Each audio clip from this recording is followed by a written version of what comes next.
Hello everyone, welcome you all complete revision in 9 minutes. So आज हम अपना करेंगे जूलॉजी का टॉपिक, जिसमें हम already mouth parts of arthropods देख चुके थे। आज हम करेंगे hormonal regulation during arthropods and metamorphosis arthropods के टाइम पे। ठीक है, तो इसमें क्या होगा, जैसे कि अब आइए हम शुरू करते हैं। ये हमारा ब्रेन है इंसेक्ट का। ठीक है, दिस इज द ब्रेन।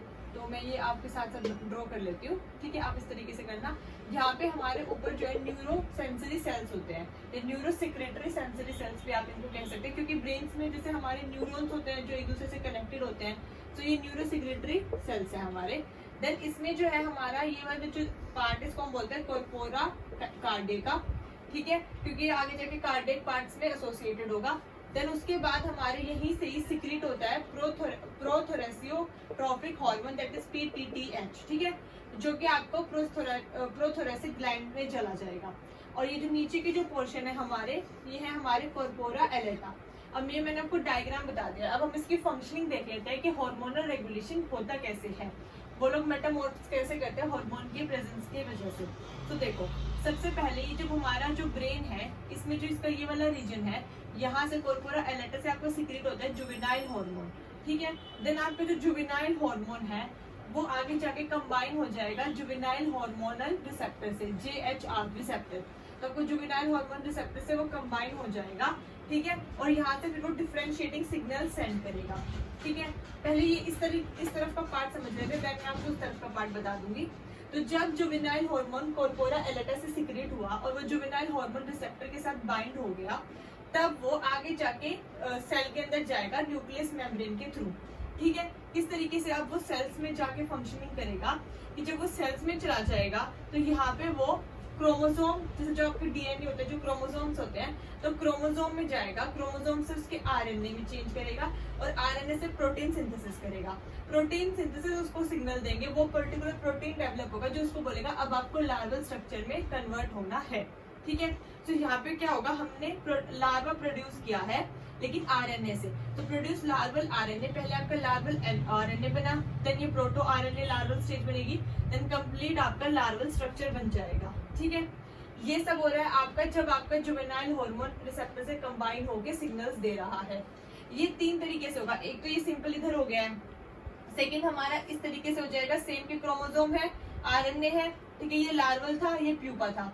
उसके बाद बोलेगा क्या प्यूपा बन जाओ, तो फिर वही प्रोटीन सिंथेसिस होगी, फिर प्यूपा स्ट्रक्चर बन जाएगा। तो सेकंड प्रोसेस में ये हो गया।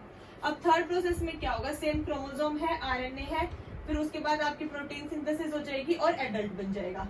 लेकिन ये जो आपके तीनों फंक्शन है, ये जब होता है व्हेन जो आपका जुवेनाइल हार्मोन है वो प्रेजेंट होता है एक अप्रोप्रिएट अमाउंट में, जब आपके एक साथ ये तीनों होते जाएंगे। लेकिन अगर आपका जुवेनाइल हार्मोन जो है वो लो कंसेंट्रेशन में प्रेजेंट है, तब आपका क्या होगा, जो अभी हमने ऊपर देखा था, आपके कॉर्पोरा कार्डिका से सिक्रीट होगा प्रोथोरेसियोट्रोपिक हार्मोन, दैट इज PTTH। ठीक है, ये आपके प्रोथोरेसिक ग्लैंड्स में जाएगा जो स्टिमुलेट करेंगे एकाइडिसिन हार्मोन, ये 20 आप इसको नेम दे सकते हो।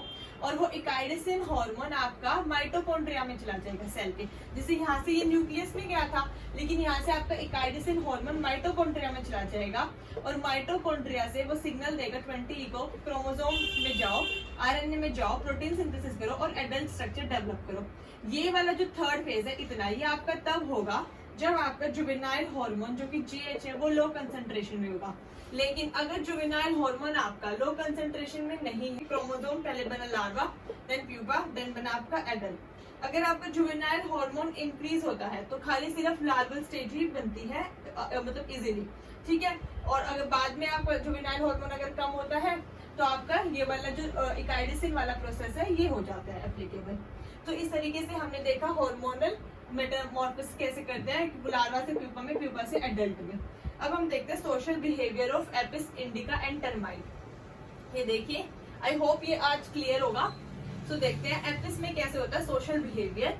इसमें क्या होता है, इनकी लार्ज पॉपुलेशन होती है जो कॉम्प्लेक्स सोशल एग्रीगेट अपना बिहेवियर शो करते हैं, जिसकी कॉलोनी को हम मतलब एक लार्ज पॉपुलेशन को कॉलोनी बोलते हैं। ठीक है, ये एक साथ रहते हैं ऑर्गेनाइज्ड ग्रुप्स में। ठीक है, और जितने भी इनके मेंबर है एक कॉलोनी में, all members in a colony are offsprings of the single female. वो जितने भी ऑफस्प्रिंग्स होते हैं एक कॉलोनी में वो एक सिंगल फीमेल से ही आते हैं।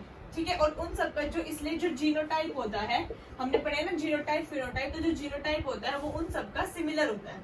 Generally hostile to member of the other colonies and use chemical signals, मतलब या केमिकल एलियंस आप कह सकते हैं कि जो ये होस्टाइल होते हैं केमिकल सिग्नल्स को यूज करते हैं टू आइडेंटिफाई अपने मेंबर्स की कॉलोनी के पीपल्स को, ठीक है। Then elaborate nest for storage of the food, अपने नेस्ट का ये जो है इलेबरेट करते हैं नेस्ट को अपने फूड को स्टोर करने के लिए। अब हम इसमें देखते हैं पॉलीमॉर्फिज्म कैसे होती है। तो सबसे पहले इसमें डिवीजन ऑफ लेबर होगी डिफरेंट कास्ट में। कैसे, अब देखते हैं। Which are morphologically distinct. Each caste has its own distinct role in colony. Example, queen का अलग रोल होगा, वर्कर का अलग रोल होगा और ड्रोन्स का अलग रोल होगा। अब कास्ट में कैसे होगा, कास्ट में कौन आएगा, basically subordinate to the life of community bound by physiological and chemical mechanism. ये कह रहे हैं कि जो सबऑर्डिनेट रहेंगे, मतलब जो जिनको basic physiological chemical mechanism functions करने होंगे, वो जो इनके मेंबर्स होंगे वो कास्ट में आएंगे। अब कास्ट जो है वो डिफर करती है स्ट्रक्चर में and physiologically can't live independently, और वो इंडिपेंडेंटली नहीं रह सकते हैं, ठीक है। Success by colony is not by individual, जो कॉलोनी है वो सक्सेस होती है, सक्सेसफुल मानी जाती है, क्योंकि जब एक साथ मिलकर रहते हैं इंडिविजुअली कोई सक्सेसफुल उसको नहीं कर सकता। ये हमने कास्ट के बारे में पढ़ लिया कि ये अकेले नहीं रह सकते, कॉलोनी में रहेंगे, ये सबऑर्डिनेट रहेंगे, ठीक है, और ये फिजियोलॉजिकल और केमिकल फंक्शंस को परफॉर्म करेंगे, ठीक है। अब हम नेक्स्ट पढ़ते हैं इसमें पेरेंटल केयर, मतलब जो आपकी बीज है वो एपिस वगैरह और टर्माइट्स वो पेरेंटल केयर कैसे करती है।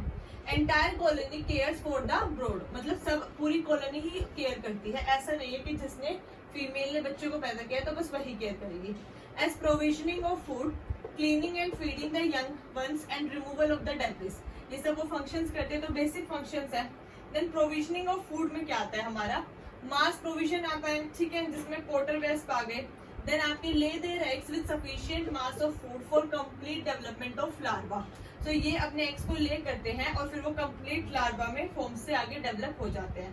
देन हमारे प्रोग्रेसिव प्रोविजन का एक कॉन्सेप्ट है इसमें, जिसमें ये बीज में, एंड्स में और टर्माइट्स में देखा गया है। इसमें क्या होता है, feed their young one on a day to day basis until they metamorphose into adult, ये यंग वन को डे टू डे बेसिस पे फीड करते हैं until they transform into the adult, जब तक वो एडल्ट में चेंज नहीं हो जाते हैं।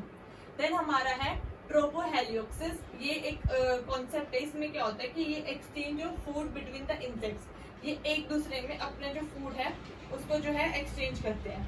देन उसके बाद हम स्वार्मिंग, ये कुछ टर्म्स थे स्वार्मिंग, इसमें देखते हैं ये क्या होता है। occurs for feeding, migration and mating, swarming उसको बोलते हैं जब वो फीडिंग के लिए, माइग्रेशन के लिए, मेटिंग के लिए मूव करते हैं one place to another place.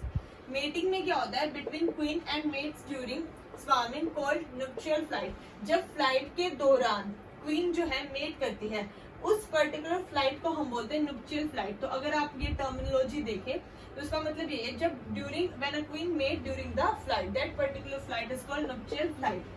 Then उसके बाद हमारा क्वीन सब्सटेंस, इसमें क्या होता है, it is on the body of the queen, inhibit workers from becoming queen, ये एक पर्टिकुलर टाइप का केमिकल होता है जो क्वीन की ही बॉडी पर होता है, एक सब्सटेंस, जिससे ये डिफरेंशिएट कर सकते हैं कि ये क्वीन है और बाकी क्वीन नहीं है। Then protective device, sting, protective device क्या होता है, स्टिंग इन बीज एंड जॉज इन एंड्स, ठीक है, ये इनके पास प्रोटेक्टिव डिवाइसेस होते हैं कि जो बीज है उसके ऊपर स्टिंग प्रेजेंट होता है और जो उसके एंड होते हैं उनके जोज में। देन अब देखते हैं डिस्क्रिप्शन एंड पॉलीमॉर्फिज्म, इसमें क्या होता है कि जो अनफर्टिलाइज्ड एग है बिकम ड्रोन्स या मेल, जो आपका अनफर्टिलाइज्ड एग है वो ड्रोन बन जाता है, ठीक है, और या फिर आप कह सकते हैं वो मेल बन जाता है। जो फर्टिलाइज्ड एग है वो आपकी क्वीन बन जाएगी। देन जो आपका फर्टिलाइज्ड एग है वो फीड करेगा बिटवीन डिफरेंट फॉर्म्स और वर्कर्स के ऊपर, ठीक है।